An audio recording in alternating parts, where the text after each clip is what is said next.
As you can see, everything is greening up. We got the gardens cleaned up and prepped. So we do have some peas that are popping.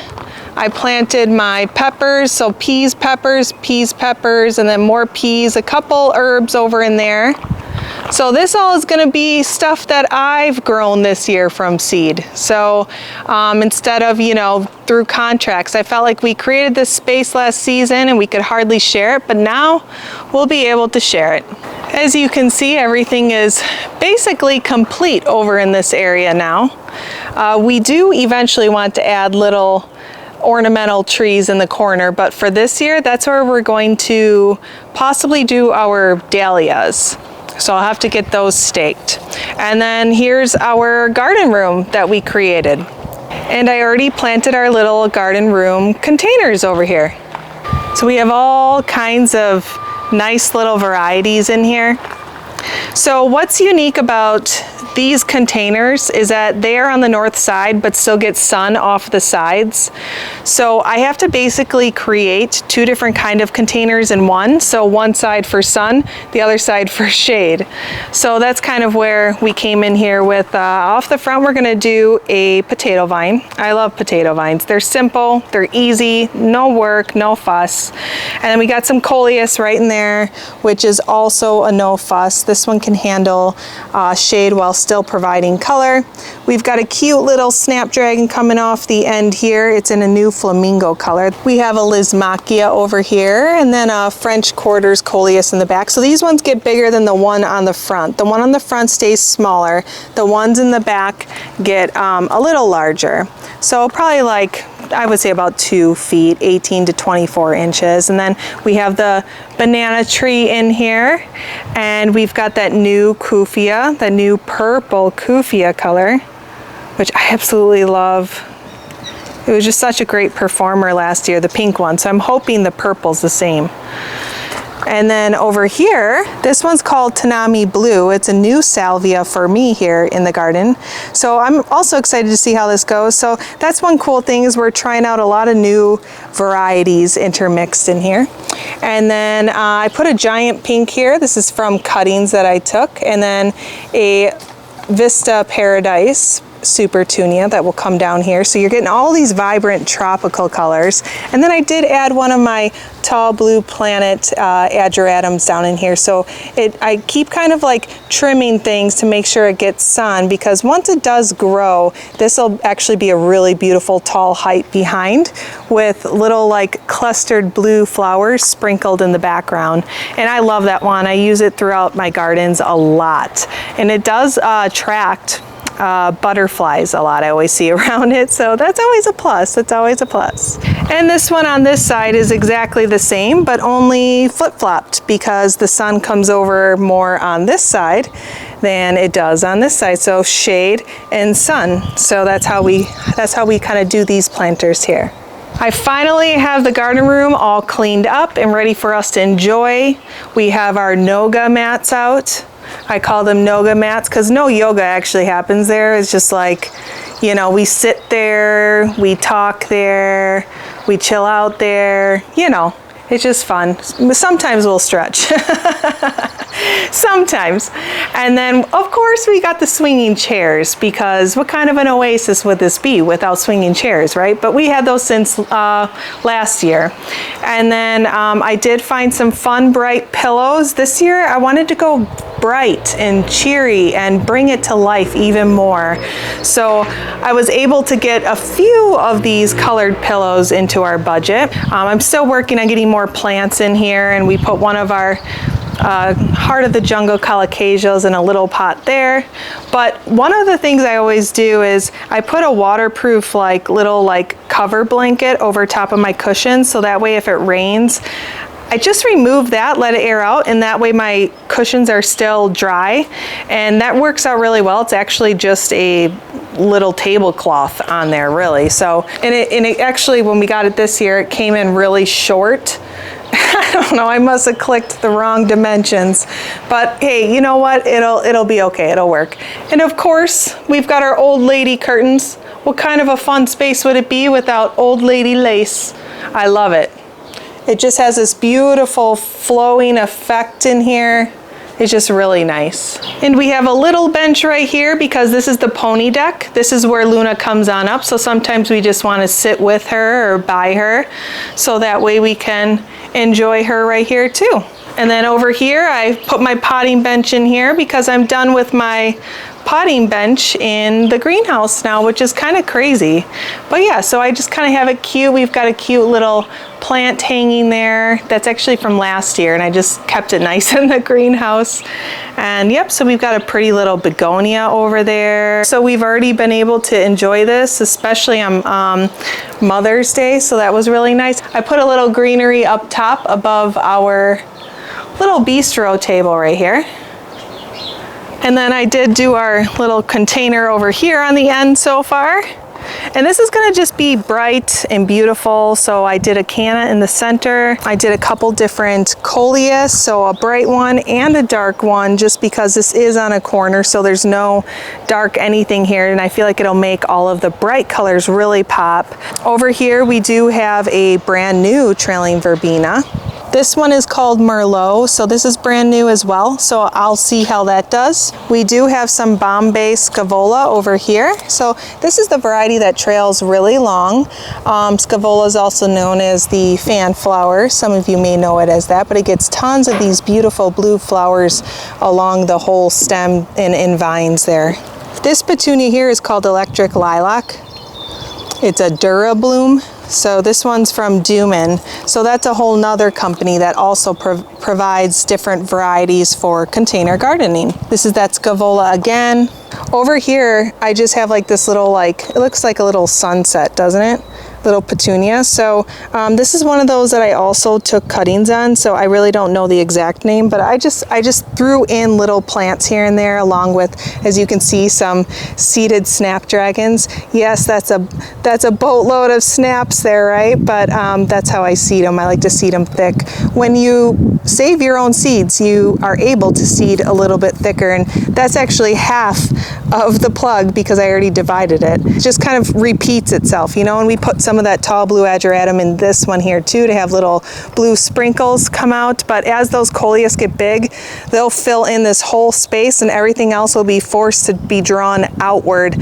So it'll be like tall, like a fountain. That's how this one is. It's like a fountain. Low growing around all the whole sides and the tallest right in the middle.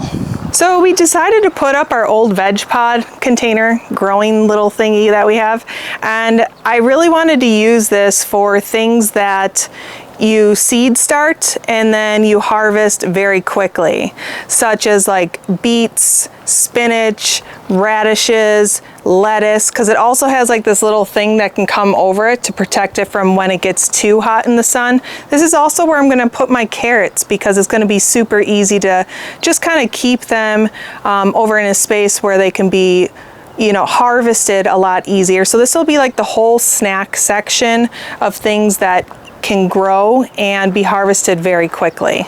And down over here I have all of my pickles and all different types of the cukes, and also our zucchinis.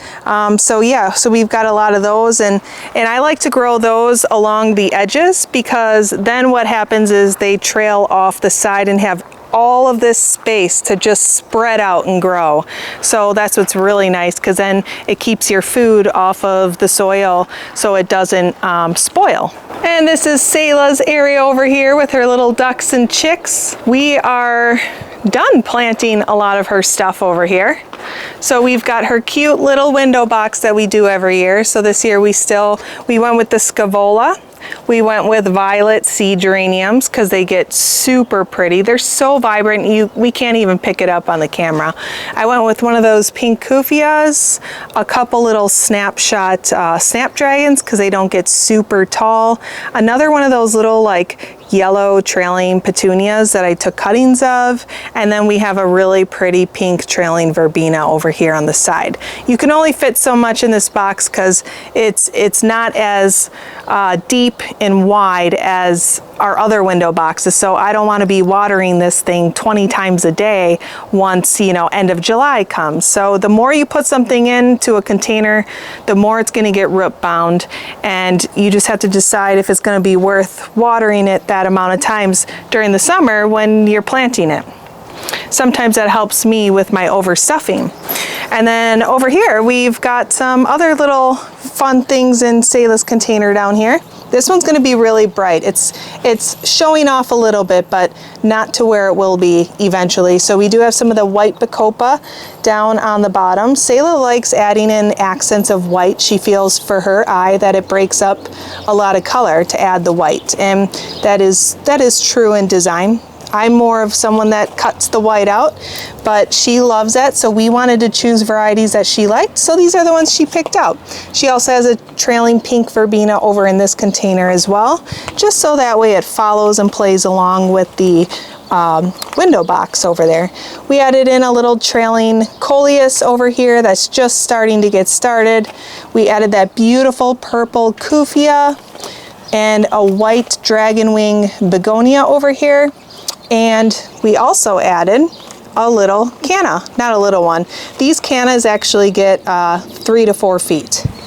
And then in the back, which you'll see later on, is a really pretty flamingo snapdragon, which is going to be like a reddish hot pink. We also did the tall blue planet in the back as well. So you'll have sprinkles of extra color off the back and a lantana right in the center there. That lantana down there looks like nothing yet, but that's the bandana cherry, so it's multicolored flowers.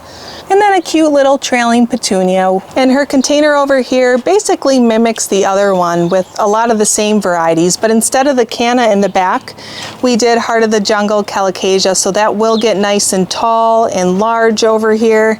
It'll be really pretty. So this is Selah's chicken duck house, which expands out to like the sides here and all the way in the front with a really beautiful little, what do you call it, pasture. And then in here is where she's going to actually add a little duck pond. We found this pond for inexpensive on Marketplace, and it'll be really nice because if ducks are in there, it gets messy. So we're going to actually add a drain so that way we can drain it every once in a while, clean it, and we're going to let that drain go right into our waterway over here. And this is a bunny enclosure. So if you guys remember, we did have bunnies, but just recently we rehomed them to one of my really close friends and one of Selah's best friends, because she has younger siblings who love bunnies, and they always go to 4-H and show. The bunnies weren't getting as much attention now that we have Indy, the new horse, so we wanted to make sure that the bunnies got the best home that they could. And I love that we're able to still be able to go and see them, pet them, play with them.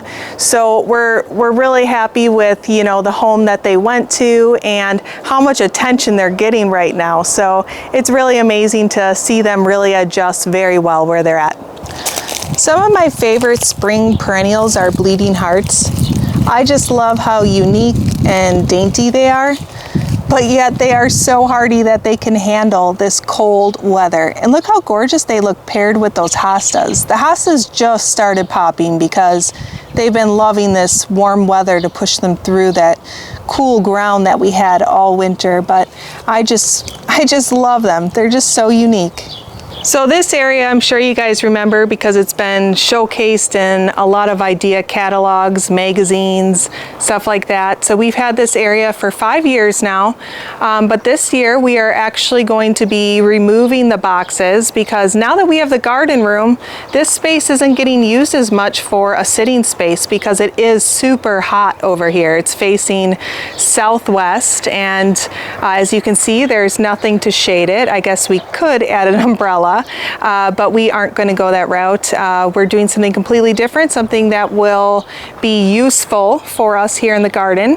Our projects here in the garden are always things that we grow into or find a need for.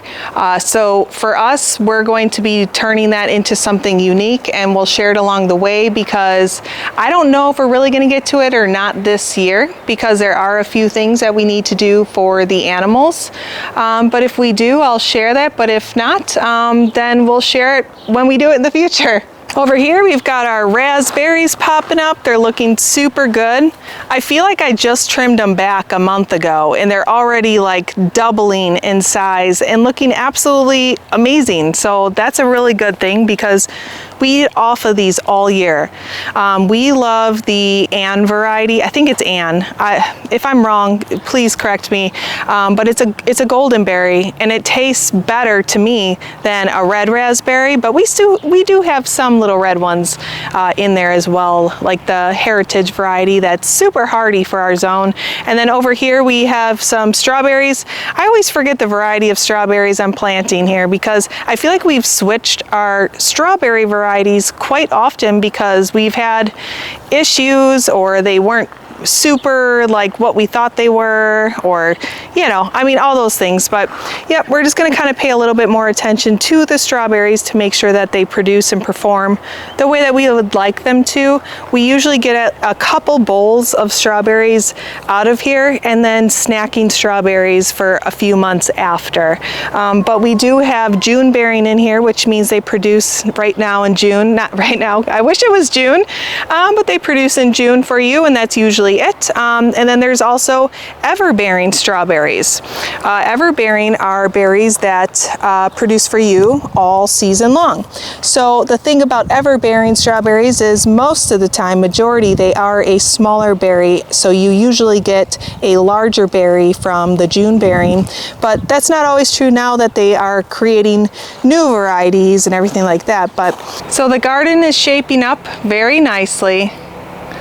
We got Luna's little horse barn, which got divided in half for Indy as well. So Indy's entrance and shelter is on the back side over there.